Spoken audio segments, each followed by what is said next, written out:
Another Dooley Noted podcast comes to you from the Coach's Podcast Room at Spurrier's Gridiron Grill in Celebration Point. Okay, welcome into another Dooley Noted podcast presented, as always, by the great folks at Titan MRI. I've got a great Titan MRI story for you that involves sports, Jared. You're going to love this one. Of course, we come to you from the Meldon Law Gator Studios. I'm sure there are a lot of good Meldon stories as well. Maybe we'll have some after the Bob Dooley.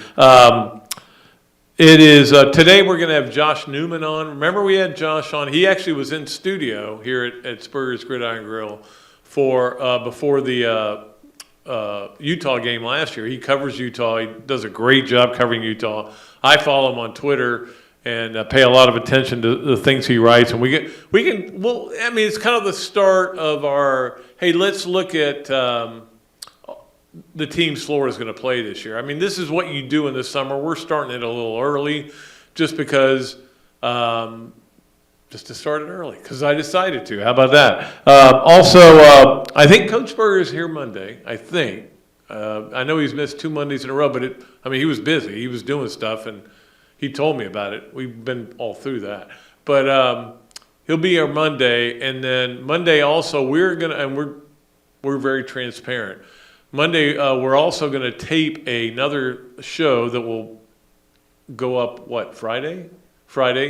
And it's going to be basically an SEC preview. Like, you have those, you see those shows that come on, Gators Preview 2023, and you're, I want to watch this. Let's see what it is. And it turns out not to be any good. This is going to be really good. Because this is going to be, I think we're going to have Robbie on, and we're going to talk about, the whole conference, but the Gators especially. So, but we're taping it because the Bob is next week, and I am been a basket case for a while, but I know you guys are tired of hearing about it. It's been an incredible week of ups and downs, but it's ended on a very upscale. Getting the Billy Napier helmet yesterday, and it was such a misunderstanding. It had been there, and I didn't go get it. Again, me being dumb. And so we got the Billy Napier helmet, so I think we're up to 31 helmets from college football coaches around the country. Sacred Heart, Eastern. We have Eastern Illinois and Eastern Washington. Everybody can say that, I guarantee you. And most of them, all of them are signed, but there's about 4 that aren't, so we're going to put them on as some kind of ornamental display, because the real value is that you have it signed, but the problem with having it signed is if that coach gets fired. And I was thinking, we could hold this one, and I go, oh, wait, he's on the hot seat. I don't know if I want to hold that. Because I remember we did that one time with the Muschamp Ball. I think we said, let's just hold it back. There's no way he's getting fired. And you get fired. So anyway. All right, it is time for our Titan MRI starting lineup. Titan is a sponsor of the Bob Dooley, and I can't talk about Joe Calorio glowingly enough. He's one of the greatest people in the world, and makes me proud to be a Gainesvillian. Let's just put it that way. Although he is a Mets fan. That's, of course, right now, I'm 6 games up. All right, let's start off with number 1. Would be Florida's baseball win against Florida State Tuesday night. I know it was 3 days ago, but I still want to talk about it because it was what is going on with Florida and FSU is Florida's just beating FSU into the ground. And I know that, Mike Martin retired, and then Mike Jr. Was awful, and then they hired Link Jarrett, which seems like a no-brainer hire, and they're not going to make the tournament this year for the first time in 45 years. But Florida's part of the reason that FSU's struggling, because Florida's been so good. They've gotten so many great players. I give them a lot of credit. There's nothing I remember when Andy Lopez was here, and somebody told him, he goes, you're the first team to sweep FSU and Miami the same year. I think it was something like that. Okay, and he goes, well, to him it meant nothing. He's a kid from L.A. it didn't mean anything, but he just was coaching baseball and trying to win games. But it was a huge deal. People were in the trees for an FSU game. I mean, those back behind McKeithen Stadium, there's a bunch of pine trees, and people were in the trees because you couldn't get into the stadium. That's how big a deal it was then. Well, that's what's happened now, and people just love what he's been able to do against those teams, and he certainly has done a great job, no question about that. So that's number one, and again, now, and of course, Caglione ties the record, hits a home run in the ballpark of Jacksonville, or whatever it's called, 21 Financial, I think it is, or 12 Financial, or 211 Financial Stadium, and tied the record. Unfortunately, it was not on TV anywhere, which I said last week, and then people were saying, no, it'll be on somewhere. It'll be on plus, or, Good Sports plus. We'll find it there. But no, it was not on TV, and they missed the tying home run to tie Laporta and Langford for first place. Now, Texas A&M, big series this weekend. We'll tell you more about that series when we get to the Ben Eige Odell Realty games of the weekend. We'll give you the times and where they'll be on TV as well. Number two, I didn't want to talk about this because Robbie went on a rant on the radio show Tuesday with me and the show I do with Jeff Cardozo, but it feels like lately we're hardly doing the show. We've got life gets in the way sometimes. I think it was Sister Hazel who said that. But anyway, he went on a rant Tuesday about the way the perception is of Florida of being bad. And there was almost this pause, and I was like, yeah, because I think we all think they are going to be bad. And we all do. Now, it doesn't mean they will be bad. We've seen teams that we had no idea were going to be good. But what I'm curious about, and you guys can email me if you want to talk about it, is the media overreacting to Florida's problems. Now, they're looking at 6 and 7 as 6 and 7. First of all, the first 6 and 7 has nothing to do with the second 6 and 7. And the second 6 and 7 is you got a completely different team. I mean, they've totally changed the team. But again, I think it still always goes back to the quarterback. If you have a quarterback, if you even have a quarterback with potential like Anthony Richardson, people are going to pick you this much higher. If you don't have a quarterback, they're going to drop you down. In Florida, nobody thinks they have a quarterback. There's some guys out there in the portal. I don't know. I've been told they aren't going to get another one. They're just going to go with what they got. It's almost like, and we've talked about it being year one for Billy. Last year was year 0. It's almost like year 2 is going to be, hey, this is our 0-10-1. I mean, they're not going to go 0-10-1. I mean, they played 12 games in the first place, and you can't tie anymore. But, with this is really going to be the bottom, and then you're going to see the ascent. I think Billy, I'm not sure saying he's trying to do that, but I do believe that they understand that could be the case, and then they'll start getting it going the right way. Anyway, all right. Number 3, softball lost to FSU on Wednesday night. Watched the whole game. It was a great game, 8-7.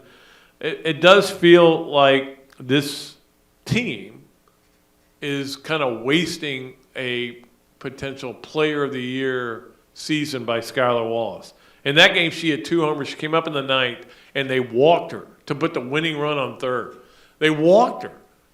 And they couldn't get the run in. And I don't know, this team just doesn't have the pitching. We've talked about that before, so I'm not going to continue to talk about that. The chance of not hosting are real. They are absolutely real. There's no question about it. They have a chance of not hosting this tournament in the NCAA and that would be the first time ever under Tim Walton. So they need to do well this weekend. They play Kentucky. And they need to do well. They take 2 out of 3. And then I think they might sneak in as a 16, 15 seed. They'll get some respect because of the program. But they just needed, if they could just pulled off that one, that would have been big. Number 4, I wanted to give a shout out to lacrosse because we don't talk about lacrosse a lot. Mandy O'Leary is a great person, does a great job. They are in the AAC finals. Now, that's the biggest reason nobody pays attention to lacrosse. First of all, it's a foreign sport to a lot of Floridians who are my age. I had to watch, what was the movie with, was it Chadwick Bostwick? God, I can't think of the name of it. It was the one about Ernie Davis. No, it was about Jim Brown. No, it was a different movie. Anyway, Jim Brown was like the greatest lacrosse player ever because he's like 6'2", 240, and could run faster than anybody on the field. Anyway, I'm getting off on tangents as I tend to do. The point is, us in the South aren't very smart about lacrosse, and we have not been able to embrace it. And one reason a lot of people don't embrace it is because it's not an SEC sport, because only, I think, Vanderbilt is the only school that has lacrosse. Other schools went other ways. Some went equestrian, and I think they got 4 so they could count it as an SEC sport. But all this is insignificant. Florida is now 15-3, and they are playing James Madison, the 1 seed in the AAC, for the at noon Saturday, but it's not on TV anywhere that I can find. Florida was down in this game, outscored their opponent, whose name escapes me. I'm blanking on it. East Carolina outscored 5-0 in the fourth quarter. So great job by Mandy and the young ladies. They're in the final to win a conference championship. And finally, number 5 on the Titan MRI starting lineup, Alabama. The Alabama baseball situation is unbelievable. How they had to fire their coach, but it is such a weird dynamic, and it goes back to this crazy thing we talked about last week, where all these leagues, conferences, everybody is encouraging gambling, but they've got to still be careful. And so when you see what happened to Brad Bohannon, the Alabama coach, you get why it happened. Because if you don't make examples of these things, you're never going to allow the revenue stream that gambling brings. It's like I was talking with my brother Jamie up in Jacksonville yesterday, and I said, he was asking me about a lot of NIL questions, and I finally just went, I don't know what's going on. I can't answer these questions. There's no transparency. I can't tell you how much guys are getting. Nobody knows. I mean, it is, and it's the same way with this gambling thing. Okay, so now they're saying that apparently he was on the phone with a guy who was in a casino, or not even a casino. I think it was Riverfront Stadium, or wherever Cincinnati Stadium is. Riverfront. I think that was demolished 5 years ago. Anyway, and he revealed that the starting pitcher wasn't going to be able to go because of a back. To him. Now, he may have been saying it because they're buddies, but it's where you get in trouble. And they fire him, and now everybody's talking about gambling. And so what happens the next night after all this story goes on last night? They beat Vanderbilt 11-2. And Vanderbilt, of course, they did Florida a favor. Thank you, Alabama. Try to win one more against Vanderbilt. Florida's still trying to win an SEC championship. So that was a big win. I watched actually a lot of that game. It was on ESPNU. We'll tell you about where the games are with the Ben Eige Odell Realty games of the weekend a little bit later. We got a lot of things to get to, but we'll take a break. We'll come back with Josh Newman on the Big Mills Cheesesteaks Zoom line, and he'll talk about Utah. I know you guys a lot of you are going out there from what I've been told. A lot of Gator fans are going to go out there because it is beautiful country. Salt Lake City. We'll talk to him about the team and the Pac-12 as well. You are watching or listening to another Dooley Noted podcast presented by Titan MRI from the Meldon Law Gator Studios. Alberta, I understand you were witnesses to a crash. Can you tell us about the accident?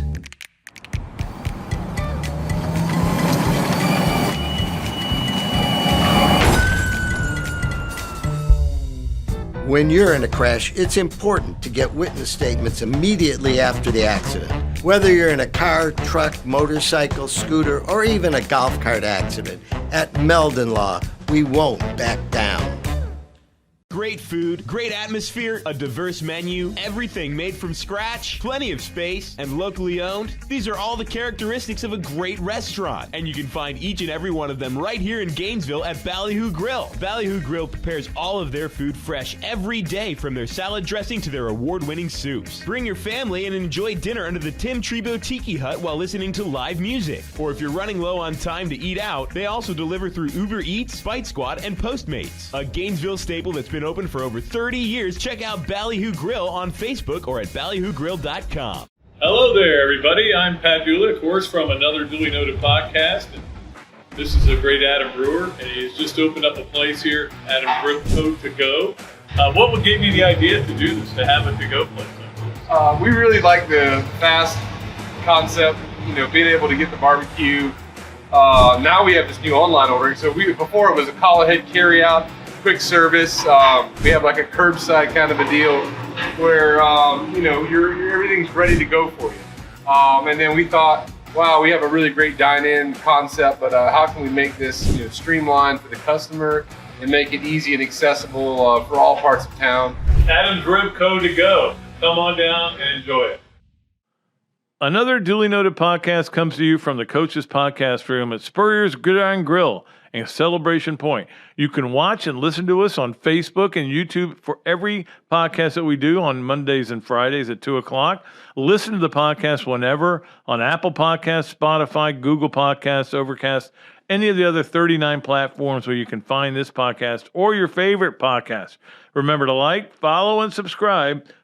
If you have any questions or comments, leave them in the comments section below or call me if you want to do some advertising at 352-317-3444. Things have certainly got a little out of hand lately when it comes to just buying our everyday necessities. Just look at gas, streaming services, and heck, even chicken wings. Well, there is one necessity that shouldn't cost a ton: taking care of yourself and helping fix all the aches and pains in life. And the fine folks at Titan MRI agree. With costs a fraction of what you'd pay at a hospital, you'll not only save money, you'll be taken care of by staff with over 20 years experience. So when you need an MRI, call Titan first, and you can go where your doctors send their families. Now offering CAT scan. Okay, welcome back to another Dooley Noted podcast presented by Titan MRI from the Meldon Law Gator Studios. It's great to bring on our friend Josh Newman from the Salt Lake City Tribune, of course, was in studio here at Spurrier's Gridiron Grill last, what would have been August, technically? Like late August, yeah. For the game when he was here covering Utah. And, of course, he comes to you on the Big Mills Cheesesteak Zoom line. I don't know, Josh, did I get enough? Yeah. I think we mentioned every sponsor in the world there. But how are you doing? How you been? Doing well. As I said off air, kind of diving into fatherhood here. Things are different now. Obviously, my son is 15 months old. It's exciting. It's frustrating. It's fun. But I'm making it happen. The life of a beat writer is not glamorous and it's not normal 9 to 5. So trying to squeeze in work responsibilities and home responsibilities, it's been a bit of an adventure, but we're plowing forward, Pat. Well, and when you see Kyle Whittingham the next time, tell him thank you for the helmet that he sent to our golf tournament, which is next week. We asked for helmets from everybody all over the country, and I think we ended up with 30 signed helmets, and we're honoring Mike Leach because Mike Leach sent a helmet. Cool. He sent a helmet every year, no matter where he was, and we appreciated him, and so we're honoring him by getting we got a ton of helmets, but thank him because I don't talk to him, but you do. Yeah, Kyle and Mike Leach were actually pretty close. That one, that really affected Kyle. He took that hard. Him and Mike Leach had a pretty deep friendship. I remember last fall when Mike passed, Kyle took that pretty hard. Yeah, well, I did too, and I think a lot of people did, and you can kind of tell who did because they sent us helmets. Anyway, there you go. I'm sure Kyle is telling the guys that are working out here in the May and eventually into the summer, please don't read anything anybody's writing about Florida because if you do, where you think you can just roll it out there. I mean, it's not been a lot of positive news out of Gainesville, and it's just nobody is thinking much of this Florida team, and I'm sure that Kyle wants to make sure that his players don't look at it that way. Yeah, no, that's spot on. Kyle is very, Kyle is very big on keeping everything insular and in the locker room, and like trying to, block out the outside noise. Now, look, we live in a day and age here with the internet and Twitter and social media where, Kyle understands, that you're not going to block out everything, but at this point, just don't pay attention to it. It doesn't matter. It doesn't matter what I'm writing. It doesn't matter what you're writing. It doesn't matter what anybody's writing. All that matters is, the 8,500 some odd guys in the locker room and the work they're putting in. And, coming out of spring ball, there were a lot of positives for Utah. And yeah, like you look at what's going on in Florida, specifically with the quarterback situation. It's certainly unsettled for Billy Napier coming out of spring ball. So look, I mean, we'll see. I mean, I remember sitting here, at this time of year last year, knowing what Utah had, knowing what Florida was, pretty much had, knowing Anthony Richardson and Billy Napier, first-year head coach. I thought that Utah would win that game in Gainesville, certainly taking into account like the SEC athleticism and the amount of athletes and guys that that Florida had. We saw how that game ended. So we'll see how this we'll see how the summer goes here. We'll see how camp goes. There's certainly some questions for Utah at quarterback with Cam Rising's health. So yeah, I mean, to your point, don't read too much into anything on either side really at this point. Yeah, I want to ask you about Cam, and obviously we saw a great player. I mean, I know he threw the late interception, but that's just one of those things. But he was impressive. I watched him all year. Had the knee injury, and they were very secretive about that. You mentioned they're very secretive over there. It was hard to get a lot of information, but I know he didn't participate in the spring. But what do you think about him going forward in terms of he's supposed to be ready for fall camp, right? Yeah, so at this point, Kyle Whittingham has said, half a dozen times publicly that he expects Rising to be ready for the opener on August 31st. Now, you're talking about, based on that, you're talking about a 7.5-month timeline from the injury in the Rose Bowl to the opener on August 31st. It's a bit of an aggressive timeline, right, for a torn ACL and the surgery and the rehab and to get yourself ready. But look, that's what Kyle has said. And to further that point, it's not about, the opener is not really the timeline, right? The timeline, at least to me, and I've asked Kyle this, the timeline is, are you going to see Rising at some point during camp? Because you're not just going to throw him out cold, no reps with rust in the opener. Right. You have to see him at some point during camp. And Kyle has said twice, including last week, that he absolutely expects Rising to show up at some point during camp. I don't know if that's at the beginning. I don't know if that's in the middle. But the real timeline here is you have to show up and start taking reps probably 10 to 14 days before the opener.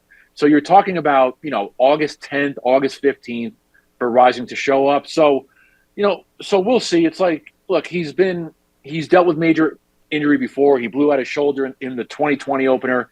He got himself ready for the beginning of camp in 21. So he's a grinder. He's a worker. He knows what needs to be done. Kyle said last week that he's actually ahead of schedule on rehab. He's already started throwing. So the expectation at this point is that Rising will, be ready at some point during camp. And if there's no setback, you're going to see him in the opener on August 31st. Then it becomes a matter of, well, are you 100% healthy, or are you healthy enough to play a game? These are questions that we have coming out of spring, I think. Yeah, you got to visit Gainesville last year, and I were nice enough to come in the studio here and do the podcast before the game. But because I know a lot of Gator fans are going out there for this game, because how many times do you get to go to a game at Utah? But sure. What the stadium is like and how different it will be from the Swamp. Yeah, so I mean, look, last August that was my first experience in an SEC town, in an SEC stadium. I got out there a couple of days early just to take in all all the sites and everything, and it lived up to the hype, right? A quintessential college town, college football weekend. The place was very, very football centric for like many days leading up to the game. Salt Lake City is not a quintessential college town. It's a city that happens to have major college football in it. The entire city will not be locked in on Utah, Florida. Now that said, there's going to be a lot of pop-in circumstances. There's going to be a lot of tailgating. Fans get up for it, right? Rice Eccles has been sold out. I want to say 76 consecutive times, dating back to the 2010 opener. The shame of it is really, it's not a Saturday game. It's a Thursday game, so you're not going to get multiple days of craziness and tailgating and the whole thing. That part of it's kind of going to be watered down. But game day on campus in the lots, it's going to be a lot of fun. I don't think there's as much hype with this Utah team as there was around last year's Utah team. I think part of that is, the rising injury and kind of the uncertainty. You've got a little uncertainty at certain positions, but again, it's a great city. If people want to get in, some hiking, there's some tremendous hiking. The downtown area, which is pretty walkable to Rice Eccles Stadium. The downtown area is very vibrant with restaurants and bars. If anybody needs some advice on where to go, what to do, Joshua_Newman is my Twitter, and I'm happy to help people out. Absolutely, and there's no doubt that I got to be honest with you. My only trips to Salt Lake City have been to the airport. So, it was always a hub. So, I'm just curious,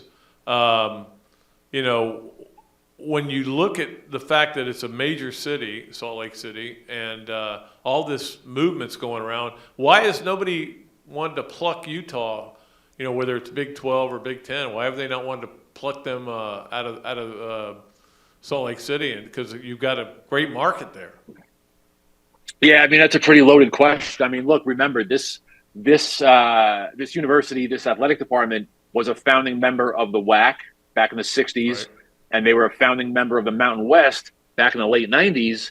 And I don't want to simplify it to this point, but kind of the only reason they wound up in the Pac-12 is because Larry Scott, right, the commissioner of the Pac-10 many years ago, tried to get a super conference going. He tried to pluck a bunch of teams from the Big 12, and he tried to essentially create a Pac-16 super conference. That did not pan out, so you were essentially left with your options, and you kind of went and got Colorado and Utah. Utah was not the first choice for the Pac-10, but they wound up with Utah, and it's panned out for both sides, right? Utah has kind of turned into, at least in my opinion, at this point, if not the preeminent Pac-12 football power, having won the conference 2 years in a row. And now, 12 years into their Pac-12 relationship, everybody's kind of at a crossroads. As we record this on May 5th, we're still waiting for, a new Pac-12 media deal and to see what that looks like, the number of years, how much revenue annually will come to the schools. There's certainly a road at some point, not on this go-around of realignment, but there is certainly a road or a scenario where Utah winds up leaving the Pac-12, whether that be the Big 12 or, quite frankly, the Big 10. If the Big 10 wants to expand, years down the road, there is certainly a case to be made for Utah for a number of reasons. Athletic department's success, athletic department stability. The TV market is not gigantic, but it's big enough where Utah has to at least be considered. So, we'll see where this thing goes. Look, we'll get the Pac-12 number, right? The media revenue number on this go around, and whatever that number of years is, look, I'll make it up. Let's say it's a 7-year deal. We're going to be doing this whole thing again in 5 years. Yep. If it's a 5-year deal, we're doing this whole thing again in 3 years. This is not the last round of realignment. It's just the latest round. And down the road, years and years, Utah is going to be in play to potentially leave the Pac-12. I think that's just a fact. How do people out there feel about a Thursday night game? We know we just had a Thursday night spring game here for the second year in a row, and some people liked it. They had 42,000, but at least that's what they announced it at. But it was it wasn't enthusiastic because obviously it's school night for most people. But how do they feel about them moving the game to Thursday? Yeah, the fans don't like Thursday games, and that's interesting because like Kyle Whittingham's preference is to play the opener on Thursday night. I don't have it in front of me. I think before last year opening at Florida, normally they open here against like an FCS opponent, right? Like Weber State or Utah State or somebody. He prefers to play it on Thursday night. I think they'd opened on Thursday like 10 or 11 years in a row before last year. And his thinking is, you're working all off season towards the opener. If you play it Thursday, in his mind, if you play it Thursday, you get an extra couple of days to rest and get ready for opponent number 2. So that's generally his thought process. He likes to play it on Thursday. The fan base doesn't like it because it's a little tough, right? Like we don't have a kickoff time for this Florida game yet, but let's assume it's like 6:30, 7:30. Yeah, exactly. You can't get a full day of tailgating in. You're working. Most people who have jobs, I would assume, are working on a Thursday. You have to get out of work. You have to, get your kids or get your crew or whoever you're going to the game with. Like you can't get the quintessential college football experience with a Thursday night game. And I agree with that to a point. Like Thursday night football, no, I agree. At least to me, like it's unnatural. Like college football belongs on Saturday. So yeah, Kyle likes the Thursday opener. The fan base, decisively is not a fan of the Thursday opener at all. Yeah, I think that's kind of the way it is here. I think they understand why they do the spring game on a Thursday night because it helps you get recruits in. But I think Florida is either going to be good enough to get recruits or not. I did want to ask you one more thing before we get to yes, no way, or maybe, and that is the Utah people that you're around, the fans and the media and everything, to see Anthony Richardson go forth. They go, yeah, we saw him. He's unbelievable. And then, of course, he never had a game like that the rest of the year. I mean, look, I'll say for myself, I remember walking out of the swamp last year, kind of like, and that was a crazy ending, Pat. Like you remember the ending, like, Cam Rising gets picked off and you're trying to like really absorb like what you just watched. And in the immediate aftermath, I'm like, did I just watch like Randall Cunningham, like reincarnated? Like Anthony Richardson was tremendous. He pump faked a 2-point conversion. He had the long touchdown run where the defense broke down. He was electric. He didn't do much in the way of quarterbacking. Like his passing numbers were not good, but he was just a tremendous athlete that night. And I'm like, am I watching Randall Cunningham? And then, as you said, he didn't have a game like that for the rest of the year, but the athleticism is like, he is a generational talent in terms of size and speed and athleticism. And I think, I think a lot of the fans, at least the ones I deal with, like nobody was really that surprised that he went that high in the draft. Because if you watched him that night, especially if you watched him live, I think you left there believing that like a lot of things were possible for him if he could get, the mechanics down and the ball and the zip and just the whole thing. I think he's got the tools to be like special. That's what I took away from that night. Well, obviously, second game year in a row, Florida and Utah play. Is Florida coming there a big deal? Oh, good question. Because yes. Look, they're not going to be ranked. We know that. Yeah. No, I mean, yes. Like Florida coming here is a big deal. Like Utah does not have openers like this ever. Like as I said, like Kyle is happy to, open with an FCS opponent and basically have it be a controlled scrimmage and get out of there with no injuries. Like this is a big deal. Like I understand that Florida's down and they're not going to be ranked, but it's still an SEC opponent. And an SEC opponent has never played at Rice-Eccles Stadium, and certainly never for an opener, but never at all. This is the first time an SEC team is coming out here to play. And the savvy fan understands that Florida has not played a non-conference game outside the state of Florida since 1991. So that's another piece of significance. And then just my last point here, like this is the biggest home opener, clearly the biggest home opener since Michigan came here in 2015. And that was Jim Harbaugh's debut for Michigan, was at Utah. And you had all the national media out here and all the attention. I wasn't out here, of course, but like I've heard all the stories. The press box was full, auxiliary press box, the visiting locker room and the visiting media stuff downstairs post game was a circus. So yeah, like this is a big deal. Would it be a bigger deal if Florida was ranked and projected to be better? Certainly. Right. But, let's not turn up our nose at the fact that an SEC school, a name brand is coming out here, because that never happens at Utah. All right, it's time to play Yes, No, Where, maybe with Josh Newman from the Salt Lake City, not St. Louis, Salt Lake City Tribune, and we appreciate him for being on. We enjoyed having him on before. Number one, Utah fans, yes, no, where, maybe, Josh, Utah fans are worried about Deion Sanders. Maybe. The Utah-Colorado rivalry has been so one-sided for years. And then, roster management, roster construction, you've got a lot of holes to fill. They're not worried yet. But if Colorado somehow gets out of the gate well, they'll start to get worried. All right, number two, Utah wins a third straight Pac-12 championship. Hard, maybe. Questions with Rising. The schedule is very, very tough. You have to go to USC. You have to go to Oregon State on a Friday night. Oregon State will be a top 15 team. You have to go to Washington in Seattle in November. I think Washington is the Pac-12 favorite. I've got Utah at number 2 right now. If Rising is ready, anything is possible. If Rising is not ready, expectations are going to be severely tempered. There's a team that has a Heisman Trophy winner too over there. They don't play defense though, Pat. I need to see some more.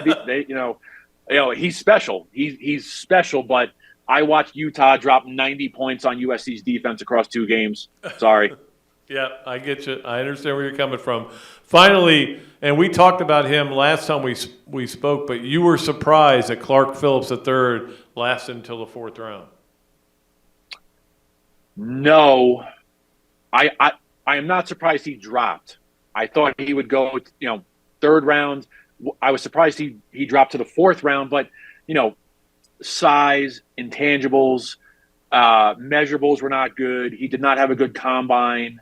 But, on the flip side of that, high football IQ, very determined young person, right? He devours film. He's got a strong appetite to get better and improve. So we'll see what happens. I have no doubt that he's going to do everything he needs to do to put himself in position to get on the field. But was I surprised he dropped that far? No, not really. Yeah, and for those of you who don't know, Clark Phillips was an All-American defensive back for Utah, and I was a little surprised he dropped that low. But I didn't. My thought, he didn't have as good a season this year as he had the previous year. But maybe sometimes it's guys around him that didn't get it done too. Maybe. He did have six picks last year. He was very, very good last year. That's an interesting point. He's a man coverage guy. He's very good in space. Utah probably played a little more zone than he would have liked. They were shifting him back inside to the nickel at times. Yeah, you might be right. He might have had a better 21 season now that I'm thinking about it. Well, Josh, it's always a pleasure talking to you, and maybe we'll get you right before the season, right before the opening game on a Thursday night. And Florida hadn't played one of those in a long time, but we'll see how that goes. But thanks again for joining us. We really appreciate it. Anytime, Pat. I appreciate you. All right. Josh Newman from the Salt Lake City Tribune joining us on the Big Mills Cheesesteaks Zoom line. We'll come back with more stuff, as we always do in the third segment. We always have a lot of fun in it on another Dooley Noted podcast presented by Titan MRI from the Meldon Law Gator Studios. Hello there, everybody. I'm Pat Dooley, of course, from another Dooley Noted podcast. And this is a great Adam Brewer, and he's just opened up a place here, Adam Brewer To Go.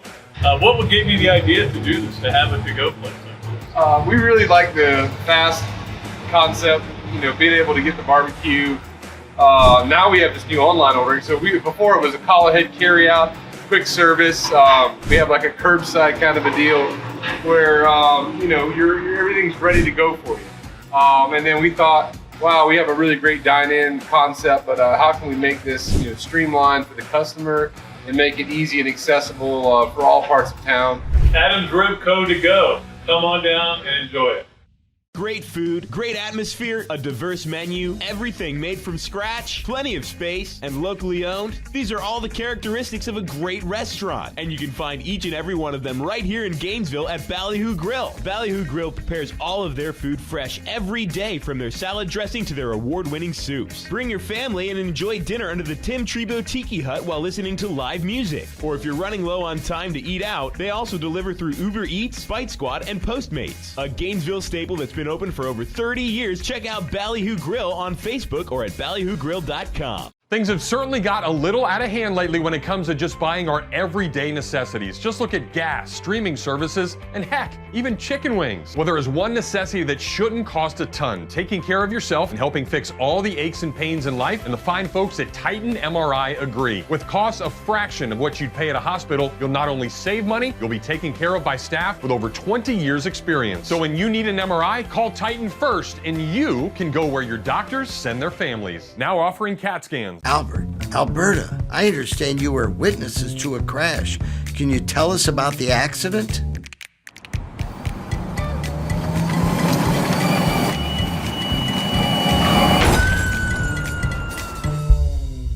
When you're in a crash, it's important to get witness statements immediately after the accident. Whether you're in a car, truck, motorcycle, scooter, or even a golf cart accident, at Meldon Law, we won't back down. Okay, welcome back to another Dooley Noted podcast presented by Titan MRI from the Meldon Law Gator Studios. So happy to have you guys join us. Again, we're going to do 2 shows on Monday. One will be played on Friday, but you've heard all that. Let us get to all of our fun stuff that we do in the third segment, starting with the Hesser and Kipke 3 things. Of course, Hesser and Kipke is a Gainesville law firm specializing in the areas of workers' compensation and family law. Ken and Jennifer take great pride in their one-to-one focus on each and every client they represent. Ken is board certified in workers' compensation law by the Florida Bar, while Jennifer possesses extensive jury trial experience with a nearly 20-year background as a prosecutor. If you don't believe me, check out their more than 55 5-star reviews, Google reviews, or better yet, give them a call. 352-339-9920,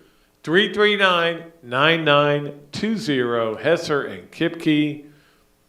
Look forward to seeing them Friday night, the little sponsors party we have, and then Saturday at the tournament next week. So that'll be a lot of fun. All right, number 1 on Hesser and Kipke's 3 things. I couldn't stay up last night. I watched the first half of the Warriors-Lakers, and I felt like the Warriors had it in hand. It turned out they had it in more hand than I thought. They had plenty of hand. They won by 27. This happens in the NBA. Team goes on the road. The first game, we got to get one here. They play at a different level, and Anthony Davis didn't play as well. And the other team adjusts after the first game. This is what happens in the NBA, and in a lot of sports. But the bottom line is, Lakers got the one they needed, but my Warriors won by 27. I want that on the record. I do like the Warriors, and we'll continue to talk about the NBA going forward as we get into the summer. I think the season ends right around August sometime. I'm just kidding. 2, I mentioned Deion Sanders early with Josh Newman. The Colorado athletic director, Rich George, came out, and he was at some kind of function, and he said, no, I support everything Deion Sanders is doing. 57 guys in the transfer portal, no big deal. Well, you don't hire Deion Sanders and think, well, you got to do it the right way. You got to do it this way. You hire Deion Sanders and go, you got it. You do whatever you need to do. We want to win. We don't want to go 1-11 again. We have bad players. We know that. You want to get rid of them, get rid of them. That hire is based on Deion doing Deion things. Now, I will say this. We talked before about how Billy was in year 0 last year, and this is year 1, and year 2, you hope it's going to be a lot better. I think it's going to be the same way with Deion. We've talked about their schedule's really tough this year, and I think I don't know if he's a good coach or not. I really don't. I mean, I don't think there's no sample size that's impressive enough to me. 1 year or 2 years, was he there 2 years at Jackson State? Whatever. I mean, I don't care. It's a different when you go to the to a big Power 5 conference. But you knew what you were getting, and this is what you're going to get, but it's year zero. They'll probably struggle this year, and then he may get things going. It was a risky hire. There's no doubt about it. But were you expecting normal?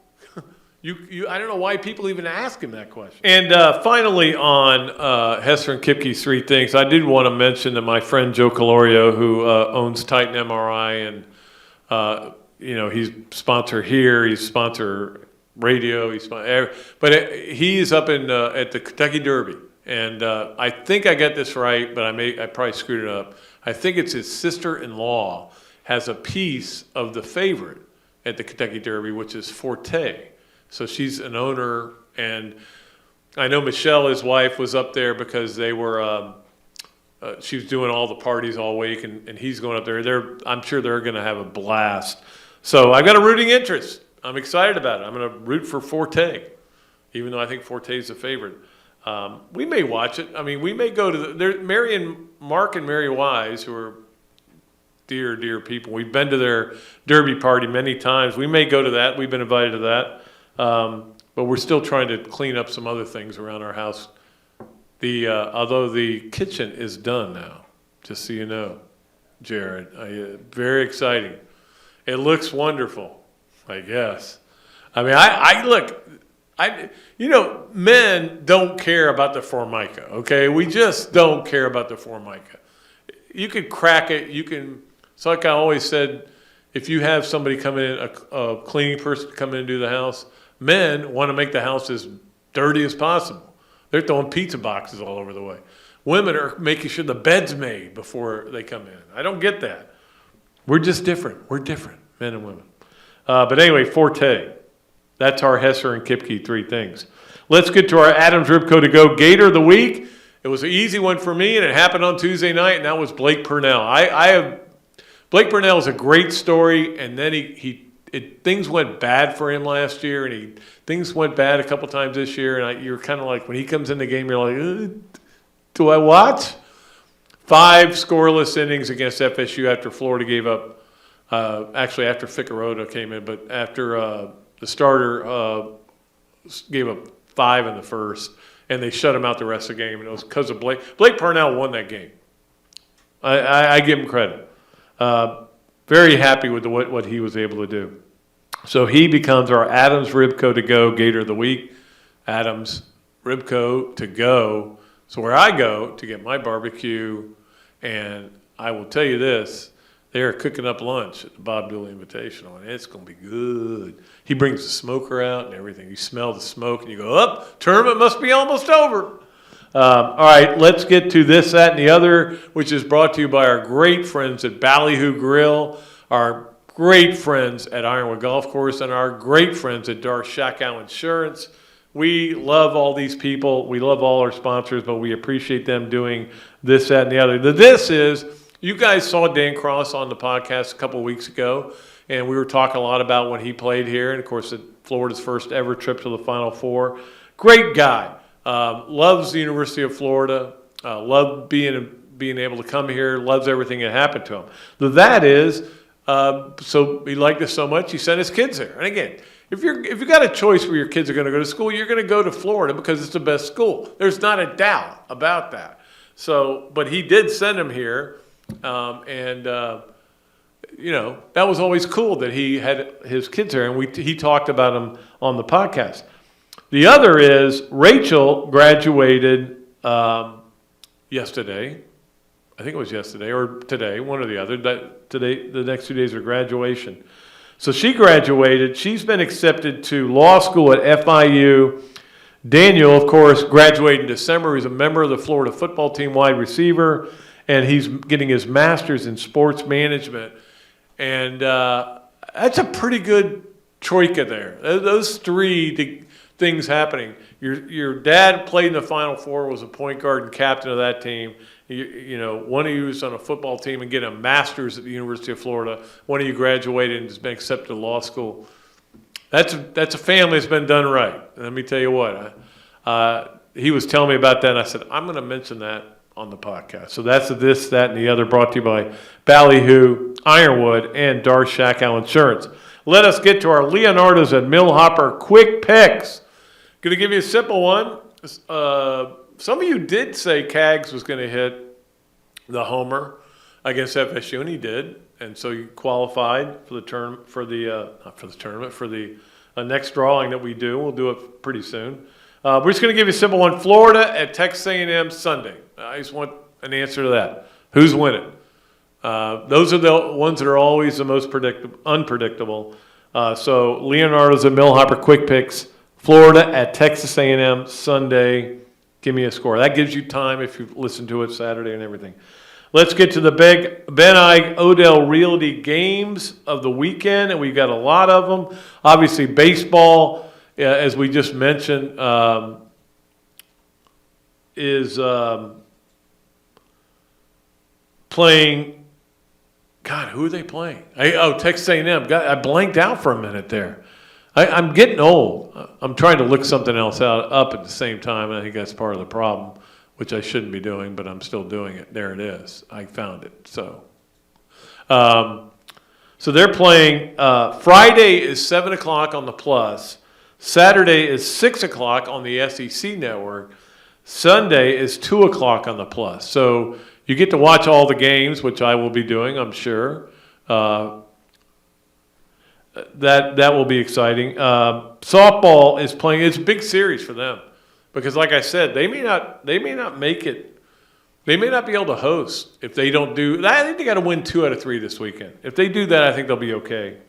But their games are Friday at 6:30 against Kentucky on the Plus. These are games on the road as well. 3 o'clock on Saturday on the ESPN U, and Sunday at 3 o'clock on 2 o'clock, on ESPN U. The NBA games, Boston, Philadelphia tonight on Friday night, ESPN 7:30. Denver, Philadelphia follows it on ESPN at 10. Saturday, New York, Miami, 3:30 on ABC. Golden State, LA. I'll be watching that 8:30 on ABC. I'll try to stay up. Sunday, again, we get back to the other ones. They're on ESPN and TNT. So those are the Ben Eige Realty games of the weekend. And the house of the weekend is just west of Asheville, North Carolina, in Candler. This home is only $299,000. I can afford it. Well, maybe not. And actually comes with a 2-bedroom cabin and a separate studio apartment for even more flexibility and opportunity to generate revenue. Set on a small creek just outside of Asheville. Asheville's beautiful. I love Asheville. This is an amazing opportunity to the mountains of North Carolina. Reach out to Ben Eige at beneige.com/gators to find out more about this home and any other house in North Carolina. And a lot of people do that, and they spend the summer there when it gets really hot. My friend Storm Roberts is one of them. And a lot of people rent them out, and it's a great deal. So we appreciate Ben Eige, too, for being a great sponsor of our show. Finally, let's get to one of our Bob Dooley sponsors, Eastlake Pediatrics and the Pat Dooley Storytime. I forgot to mention on the games of the week, the Derby, if you want it, I don't like Derby pre-game, right? 6:57 is when they go, and they're off. That's all you need to know. It lasts 2 minutes. There you go. It's over. So my Pat Dooley story time is kind of a weird one. I don't think I've told this story, but I was trying to think of one, and I looked over to my left, and there was a sign. And so this is a story I'm going to tell. We're at the national championship game in 2006 in Glendale, which was the greatest greatest week of my life, I think. Beautiful hotel, it was unbelievable. 2 hospitality rooms, golf, played the course where they played the Phoenix Open. And we get to this was the first place we'd ever been, Robbie and I at least, where you could plug in your computer and you were on the internet. We didn't have to look for wireless or anything. We're like, what? And we call out, it works. What is this? I mean, that's 2006, technically 2007. This was the first time we had ever seen it. Maybe we were way behind, but that's the first time we'd ever seen it. So we watched the game, and of course, you all know how it went. Unbelievable. Spent so much time in the locker room just talking to Chris Leak and Urban. It was one of the great nights ever. And we get back, we finished doing all our writing. It's probably 3, 4 in the morning. And there's a sign up there, and it says, "Working press, please be quiet." And it shows the BCS National Championship banner and everything. It's a night, it's a really cool sign. I'm like, man, I turned to somebody, I said, "Can I take this sign home with me?" They go, "Yeah, sure. We're done with it. We're done. Everybody's leaving the press box." I think we were one of the last ones out. So I took it home. I took it with me, and I said, "Well, wait a minute. How am I going to get this home? I'm flying home." So I got on the press bus to take us back to the hotel, and their Alligator guys were there. And I said, "Hey, guys, you drove here, right?" They go, "Yeah."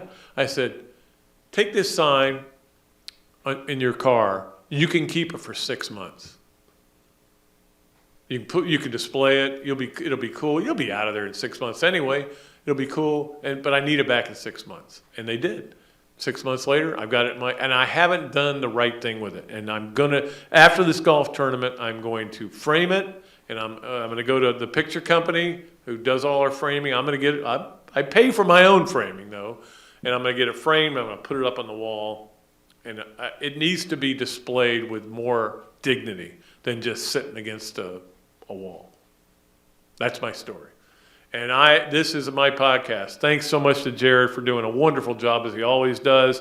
We'll be back with another one again Monday. We'll do one, and there'll be another one on Friday. It'll be taped, and it'll be more of an SEC preview than anything else. I got a golf tournament coming up. I know you guys all understand, because I've had many of you say, "Hey, well, I get it. I get what you're dealing with." It's hard. Golf tournaments are hard, especially this one, because I put too many layers on it. That's going to do it, and we'll be back on Monday. Until then, and Coach Spurrier should be here as well. Until then, I am Pat Dooley. I am deep. I'm way back, and I am out of here.